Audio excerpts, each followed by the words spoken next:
மகர ராசி அன்பர்கள் பல ஏழ்றைய சந்திச்சுட்டு தான் இப்போ வாழ்க்கையை சந்திச்சுக்கிட்டு இருக்காங்க. எப்படா நிம்மதி? நானும் எவ்வளவோ இரக்கம், அன்பு, பாசம் வச்சு பார்த்துட்டேன். என்னைய புரிஞ்சுக்கிறதுக்கு ஆள் இல்ல. நான் ஏன் இப்படி போராடுறேன்? அப்படிங்கிற ஏக்கத்திலயும், கவலையிலும் இருக்கிறது தான் நம்மளுடைய மகர ராசி. ஸோ இந்த 7.5 சனி பகவான் தன்னை மாத்தி, அவர் என்ன பண்றாரு? ராசிக்கு 3ஆம் இடத்துல போறது, அதுவே மிகப்பெரிய வெற்றி.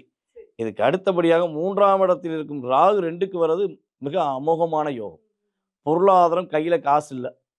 கையில எப்ப காசு கிடைக்குன்னே தெரியல. அந்த காசுக்காக நான் உட்கார்ந்து ஃபீல் பண்றேன்.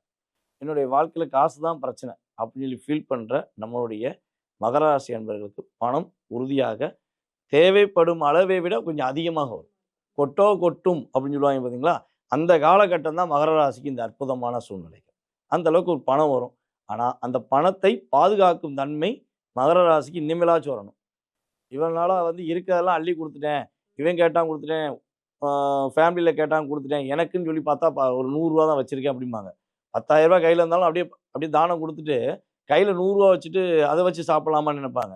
ஸோ அந்த நிலையை மாத்தி தன்னுடைய ஃபேமிலிக்காக, தன்னுடைய அங்கீகாரத்துக்காக பண சேமிப்ப எடுத்து வச்சாங்கன்னா, இவங்களுக்கு உறுதியா வெற்றி உண்டு.